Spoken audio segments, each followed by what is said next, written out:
first, some big developments here at home in Democracy 2018. In fact, the latest numbers on our record-breaking midterm elections come from officials at 5 p.m. each day, so right about now. Yeah, so this is pretty significant. Some races in our state, of course, still too close to call. Our own Faye Fredericks is keeping a very close eye on this one. We're going to check in with her in just a moment.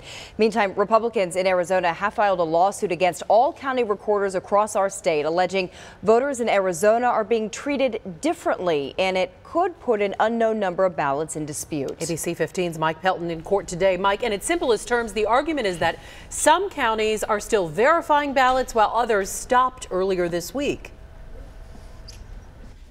Yeah, well, this lawsuit argues that all 15 counties should play by the same set of rules pertaining specifically to early ballots, and those ballots where signatures on the envelope don't match. So the county would then reach out to you to ensure it was you who signed the envelope. Now, the argument, some counties stopped contacting voters on Election Day, while others, like Maricopa County, are still reaching out to them.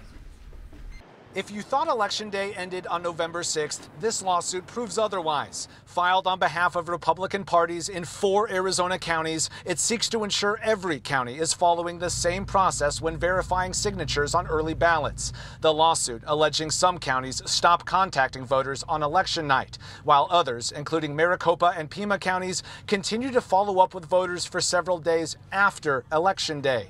Maricopa County Recorder Adrian Fontes, one of more than a dozen defendants in the lawsuit, says the law is on his side. Maricopa County Recorder is not going to be disenfranchising voters as long as I'm in this office. Whether or not we've been doing it in the past is a judgment for somebody else to make.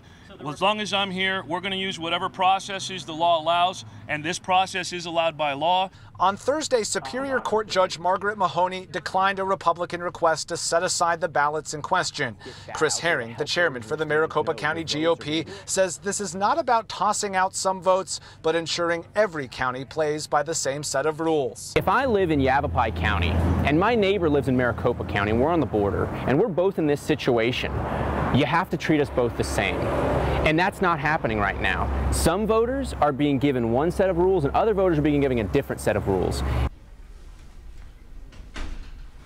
Now, Chris Herring estimates the total number of ballots potentially impacted are just a fraction of 1%, but hey, every vote counts. Now, the judge in this case set a hearing on the lawsuit for tomorrow afternoon. For now, we're live downtown. Mike Pelton, ABC 15, Arizona.